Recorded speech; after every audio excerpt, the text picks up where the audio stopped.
Hello friends, आज हम लोग फिर एक वीडियो लेके आ गए हैं माइक्रोबायोलॉजी की। नेक्स्ट टॉपिक है हमारा isolation method and preservation of for pure culture media. तो पहले आप लोग समझ लिए आइसोलेशन क्या होता है। आइसोलेशन होता है कि किसी भी भिन्न प्रकार की चीज़ों में से एक किसी व्यक्ति को अलग करना।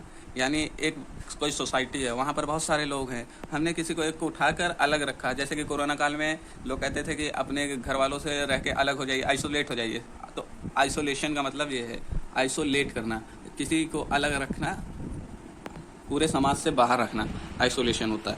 तो अब प्योर कल्चर मीडिया में हम लोग को आइसोलेशन की ज़रूरत क्यों पड़ी, पहले तो ये जान लिए। हम लोग ने जो कल्चर मीडिया बनाया उसमें बहुत सारे बैक्टीरिया हैं, मिक्स्ड बैक्टीरिया हैं। तो उसमें कौन कौन से स्पीसीज़ के बैक्टीरिया एक तो है नहीं, तो हम लोगों को किसी एक ही के ऊपर स्टडी कर सकते हैं एक टाइम पे, सबके ऊपर तो कर नहीं सकते, इसलिए हम लोग आइसोलेशन करते हैं। तो आइसोलेशन की डेफिनेशन लिखी हुई है, आप लोग पढ़ सकते हैं। अब इसके मेथड्स क्या क्या हैं, हम लोग उसके बारे में बात करते हैं। तो पहला मेथड है स्ट्राइक प्लेट मेथड या स्ट्राइक प्लेट टेक्निक कह सकते हैं। तो इस टेक्निक में एक इनोकुलेशन लूप होती है, ये देख सकते हैं आप लोग, इनोकुलेशन लूप, उसको कहते हैं इनोकुलेशन लूप। तो हम लोग का प्रोसीजर क्या है स्ट्राइक प्लेट मेथड का। स्ट्राइक प्लेट मेथड में हम लोग पहले इनोकुलेशन लूप को स्टेलाइजेशन करते हैं। स्टेलाइजेशन करने में हम लोग डायरेक्ट हीट करते हैं, जिससे कि जो हमारे इनोकुलेशन लूप में बैक्टीरिया प्रेजेंट हो वो मर जाए। अगर इनोकुलेशन लूप में ही बैक्टीरिया होंगे तो हम लोग प्योर कल्चर में जब डालेंगे तो उसके ऊपर बैक्टीरिया मतलब हम लोग आइसोलेट कर ही नहीं पाएंगे। तो इसके लिए पहले स्टेलाइजेशन और इनोकुलेशन लूप होता है, वो भी डायरेक्ट रेड हीट में होता है। हम लोग फायर से इनोकुलेशन लूप को कुछ देर तक 2-3 मिनट तक रखते हैं ताकि वो उसके सारे बैक्टीरिया मर जाए। उसके बाद हम लोग इनोकुलेशन लूप को ठंडे होने की वेट करते हैं। उसके बाद डायरेक्ट हम लोग अपने कल्चर मीडिया में स्ट्राइक करते हैं और इधर उधर ऐसे ऐसे ऐसे ऐसे ऐसे ऐसे कर लेते हैं, रगड़ लेते हैं। उसके बाद एक न्यू पेट्री डिश लेते हैं हम लोग इनोकुलेशन लूप को फिर से न्यू पेट्री डिश पे, जो sterilise fully sterilise petri dish है, उसको हम लोग एकदम से जैसे हम लोग ने दूसरे स्टेप पे किया था जिगजैग मोशन में, वैसे ही हम लोग अपने स्ट्राइक प्लेट पे स्ट्राइक करेंगे। उसके बाद थोड़ी देर बाद हम लोग उसको प्रिजर्व करेंगे और उसको देखेंगे तो उसमें कल्चर मीडिया ग्रो हो रहा होगा। ये रहा पहला मेथड। अब बात करते हैं दूसरा मेथड, सीरियल डाइल्यूशन मेथड। इसमें हम लोग 5 से 7 टेस्ट ट्यूब लेते हैं, उसमें 9 ml जो होता है स्ट्राइल वाटर यानी फ्री फ्रॉम बैक्टीरिया, और 1 ml हमारा कल्चर मीडिया का सॉल्यूशन होता है जो सस्पेंशन तैयार करते हैं। फिर उसमें से 1 ml निकाल के दूसरे पेट्री डिश में 7 ट्यूब ली है, लाइन से 7 ट्यूब रहेगी, उसमें से 1 ग्राम निकाला, 1 ml निकाला, दूसरे में डाला, फिर इसमें मिक्स किया, फिर इसमें से 1 ml निकाला, इसमें डाला, फिर इसमें से ऐसे करते करते 7 बार हम लोग डाइल्यूट कर लेंगे। इससे डाइल्यूशन में हमारा जो स्पीसीज होगा वो आइसोलेट हो जाएगा। तीसरी टेक्निक है पोर प्लेट मेथड। पोर प्लेन मेथड से आप लोग समझ होंगे, हम लोग को पोर करना है। तो इसमें क्या करते हैं, पहले हम लोग अगार का और वाटर का सॉल्यूशन बनाते हैं। अगार और वाटर का सॉल्यूशन बनाते हैं, कल्चर मीडिया जो मिक्स होता है उसमें फिर हम लोग क्या करते हैं कि उसको एक डाइल्यूट पेट्री डिश में डाल देते हैं। तो हमारा अगार ऊपर आ जाता है, कल्चर मीडिया नीचे आ जाता है। फिर उसको अच्छे से मिक्स करते हैं। मिक्स करने के बाद उसको अलग अलग प्लेटों में थोड़ा थोड़ा पोर कर देते हैं। तो ऐसे हम लोग आइसोलेट कर सकते हैं।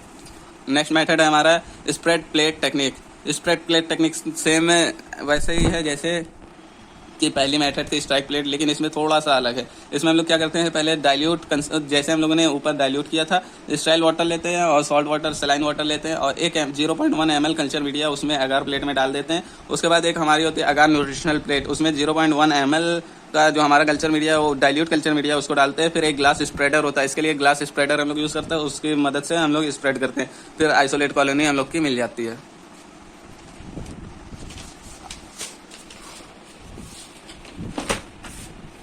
अब बात करते हैं प्रिजर्वेशन की। अब बात करते हैं प्रिजर्वेशन की। प्रिजर्वेशन में हम लोग बहुत सारे मेथड्स हैं जिसकी वजह से हम लोग प्रिजर्वेशन कर सकते हैं। जैसे सब कल्चर मेथड में हम लोग क्या करते हैं कि हम लोग का जो बैक्टीरिया होता है उसमें जो हमारा न्यूट्रिशनल रिक्वायरमेंट होता है उसको हर समय पे चेंज करते रहते हैं, रेगुलरली चेंज करते हैं, उसी को सब कल्चर मेथड कहते हैं। दूसरा है पैराफिन मेथड। हम लोग को जो आइसोलेटेड जो बैक्टीरिया होता है उसको हम लोग स्ट्राइल लिक्विड में डाल देते हैं। उसके बाद ऊपर से हम लोग स्ट्राइल लिक्विड पैराफिन डाल देते हैं, जिसकी वजह से वो उसकी ग्रोथ में इनहिबिट हो जाता है और वो कोई भी बैक्टीरिया ऊपर से आके उसकी ग्रोथ को इनहिबिट नहीं कर पाएगा। उसके बाद आता है रेफ्रिजरेशन में हम लोग क्या करते हैं कि हम लोग अपने कल्चर मीडिया जो आइसोलेटेड कल्चर मीडिया है उसको हम लोग 0 से 4 डिग्री के टेम्परेचर में रेफ्रिजरेट करके एकदम कूल कर देते हैं। और इसमें 2 से 3 हफ्तों के लिए बैक्टीरिया और 3 से 4 महीनों के लिए फंगी को हम लोग प्रिजर्व कर सकते हैं। उनका मेटाबॉलिज्म रुक जाता है, सारी एक्टिविटी रुक जाती है, तो वो लोग प्रिजर्व रहते हैं। अब आता है कायरो प्रिजर्वेशन में हम लोग सेम रेफ्रिजरेशन ही करते हैं वो भी, लेकिन वेरी हाई टेम्परेचर पर। बट इसमें हम लोग एक स्टेबलाइजिंग एजेंट यूज़ करते हैं, क्योंकि रेफ्रिजरेशन में हम लोगों ने देखा कि जब किया गया तो देखा गया कि हमारे जो बैक्टीरिया की सेल है वो रप्चर हो जा रही है ड्यू टू फ्रीज। वो जब आइस में कन्वर्ट हो रही है तो फ्रीज होते हुए वो रप्चर्ड हो जा रही है और ख़त्म हो जा रही है। तो उसको स्टेबलाइज करने के लिए हम लोग एक स्टेबलाइजिंग एजेंट लेते हैं जो होता है नाइट्रोजन और ग्लिसरॉल का मिक्सचर, और हम लोग उसको यूज़ करते हैं। और -196 डिग्री सेल्सियस के टेम्परेचर पे हम लोग अपने सेल को प्रिजर्व कर लेते हैं। अब इसी में एक मेथड आता है कि लाइपोफिलाइजेशन। इसमें क्या होता है, इसमें हम लोग सेम प्रिजर्वेशन ही करते हैं, लेकिन इसमें सब्लिमेशन भी कर लेते हैं तुरंत।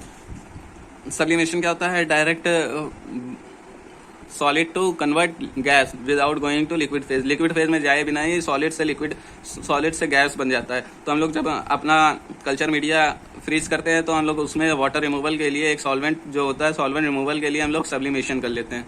तो आई होप आप लोगों को टॉपिक समझ में आ गया होगा, प्रिजर्वेशन और आइसोलेशन ऑफ बैक्टीरिया।